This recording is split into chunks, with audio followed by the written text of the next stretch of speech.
Welcome back, everybody. Today's deep dive is going to be a really interesting one. We're going to be looking at The Truman Show. Oh, yeah. Which is a film that I think a lot of people have seen and maybe haven't thought of in a while. But we're going to be looking at it through the lens of this article from The Spiritual Seek.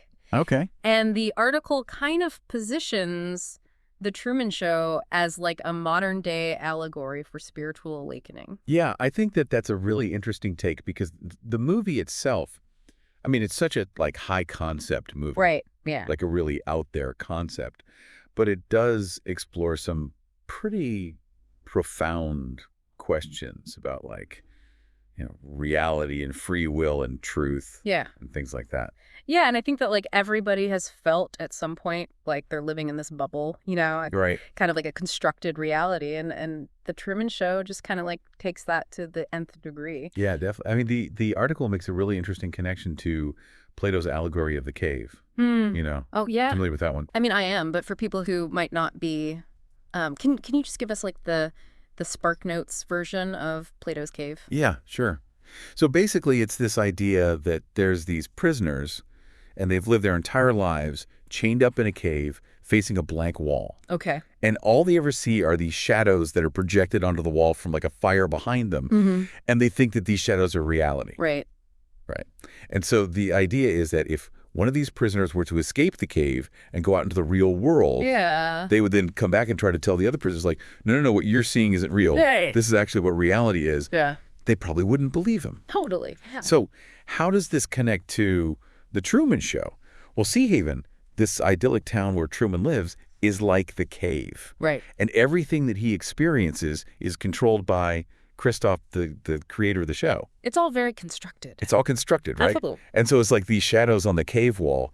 His reality is just this illusion. And the article even connects that to our lives today and how the media we consume or the stories we're told really shape how we see the world. Definitely. And it makes you wonder what parts of reality are we just accepting as true without even thinking about it. Yeah, that's the real point of the film, right? It's it forces you to kind of look at your own life and be like, wait a minute, how much of what I perceive is actually real? And how much of it is just, right. what I've been told to believe or what I've been conditioned to believe. Yeah. Yeah, and I think that that's super interesting. And the article talks a lot about how Truman's journey throughout the film actually really closely mirrors the stages of spiritual awakening. So I'd love to hear your thoughts on how that works. What do you think about that comparison? Yeah, I mean, it's a pretty striking parallel. If you think about Truman's experience, he goes from this place of blissful ignorance at the beginning. Totally. To suspicion and then this yearning for liberation. And then finally taking that leap into the unknown. Right. And that really closely aligns with classic patterns of spiritual development. So at the beginning, he's just he's happy as a clam. He's living his life. He has no idea that he's the star of the show. He's completely oblivious. Yeah. But then he starts noticing these little things, little cracks in his reality. The spotlight falls from the sky. Yeah. Or the radio's narrating his every move. And these things start to make him question things and spark his curiosity. Yeah.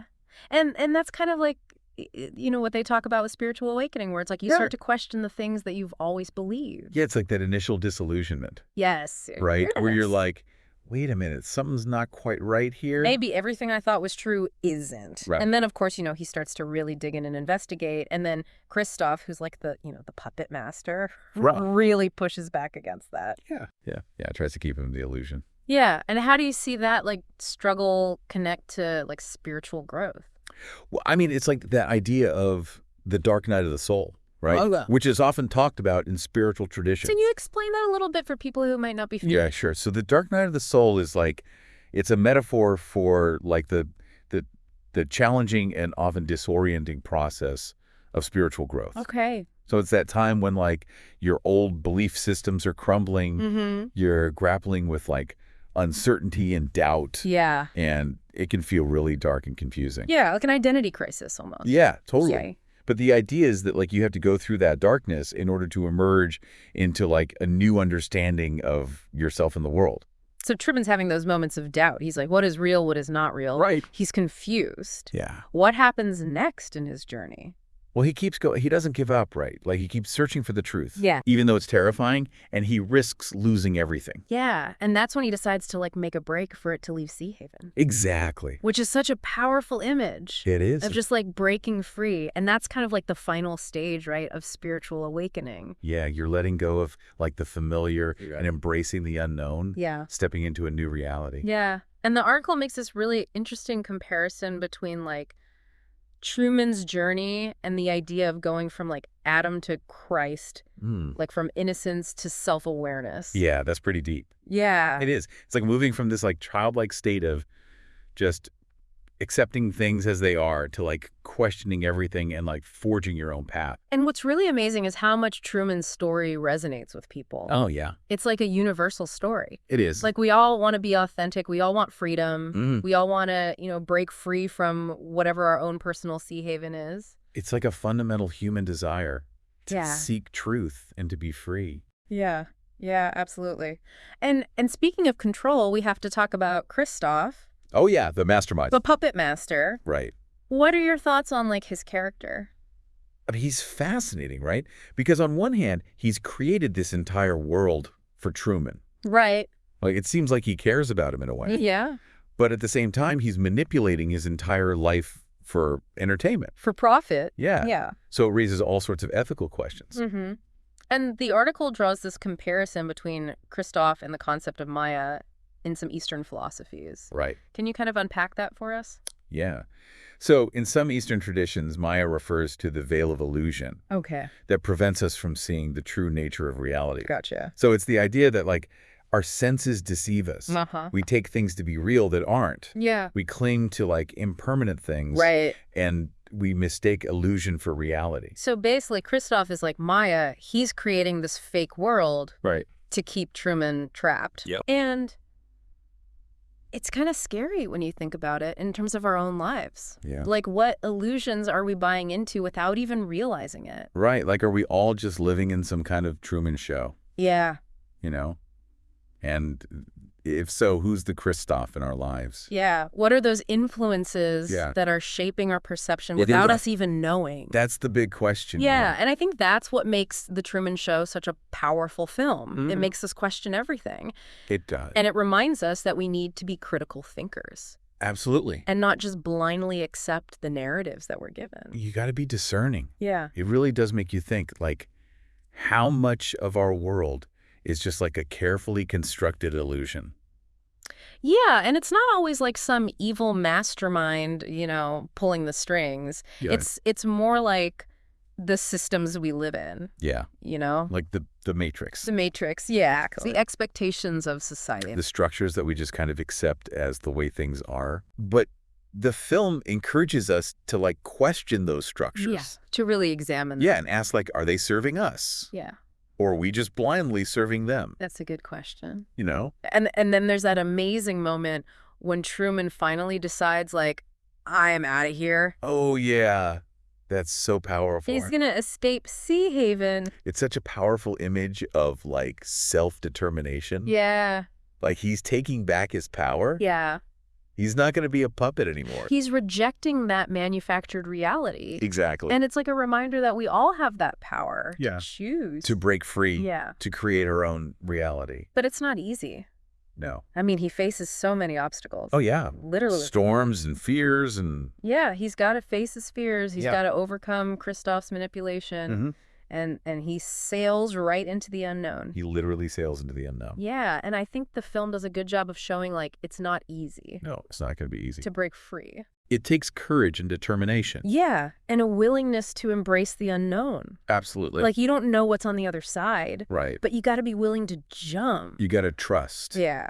that there's something better out there. And it's not just about, like, external freedom, right? No. It's also about that inner liberation. Right. Like, breaking free from those self-imposed limitations. Those fears and limiting beliefs Yeah, those things that we tell ourselves. that keep us playing small. that hold us back. Exactly. So how does that connect to, like, the whole spiritual awakening thing? Well, a lot of spiritual traditions talk about, like, the ego, Okay. the small self that we identify with. Okay. And how, like, awakening involves recognizing that that ego is an illusion, Mm, that it's not who we really are. right. And so it's about transcending those limitations. Of our mind. And connecting with something greater. So would you say that Truman is like going through that process? Absolutely. Shedding that identity? That was created for him by the show. He's stepping into like a more authentic version of himself. And that's kind of like what happens in spiritual awakening too, right? You're letting go of the false self and embracing the true self. Yeah. And it can be liberating, Yeah. but it can also be scary. Because you don't know who that true self is yet. Right. You're stepping into the unknown. Yeah. It's a mystery. And that's why I love that the film ends the way it does. Me too. Like, we don't know what happens to Truman. We just see him walk through that door into the light. And what happens next is up to us to imagine. Right. I mean, what do you think happens to him? I think he finds freedom. Yeah. Real freedom. And maybe love, real connection. Inexpressible. Yeah. Who knows? Yeah. The possibilities are endless. Exactly. And that's what's so beautiful about it. It's a message of hope Yeah. and possibility. Like anything is possible. Once you break free from the illusion. Yeah, and the article talks about the dark night of the soul. Oh, yeah. Which is something we touched on earlier. Such a powerful concept. Yeah. Can you just remind us what that is and how it relates to Truman's story? Yeah. So the dark night of the soul is this idea that in order to experience a spiritual breakthrough, Okay. you often have to go through a period of like intense questioning and upheaval. It's like a deconstruction of your old beliefs, Right. your old identity. Gotcha. And it can be really painful, Yeah. but it's necessary. Like a shedding of the skin Exactly. Yeah. It's like a shedding of the old self to make way for the new. to make way for the new. So all of Truman's struggles, his doubts, his despair. Or part of the process. Yeah. They're what lead him to his ultimate freedom. And what's cool is that The Truman Show is not just like a depressing movie. No, not at all. It's actually really entertaining. It's funny. Yeah. It's heartwarming. It is. It's thought-provoking. Yeah, it's all of those things. It's a really unique film. Yeah, and I think that's why it resonates with so many people. It's like it speaks to that deep human longing for authenticity. Yeah. For freedom. And for something more. Yeah, for something more. Than this like manufactured reality that we often find ourselves in. Like when I first saw that movie, it really like blew my mind. Yeah. It made me question everything. It's a powerful film. Yeah. It stays with you. Yeah, it does. Makes you think. So if we're looking at The Truman Show as this metaphor for spiritual awakening, what are like the key takeaways? Well, I think one of the biggest takeaways is the importance of questioning. Okay.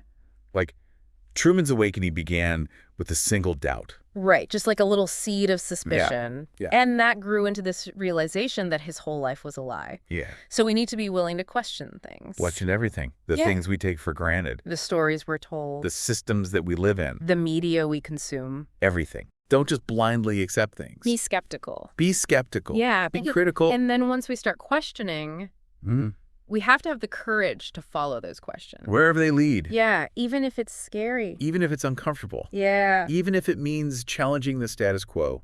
It's like Truman sailing into that storm. Exactly. He didn't know what was on the other side. But he trusted his gut. Yeah. He had faith that it would be okay. He took a leap of faith. Yeah. And that's what we all need to do. And it's also about taking responsibility for our own lives. Yes. Truman could have stayed in Sea Haven. He could have lived a comfortable life. Yeah. But he chose to create his own destiny. It chose freedom.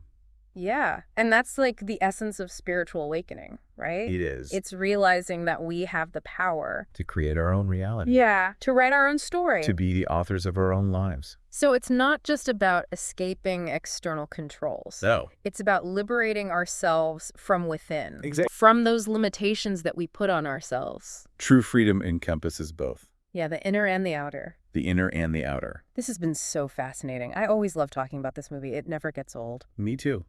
It's one of those films that you can revisit again and again and always find something new in it. Yeah, totally.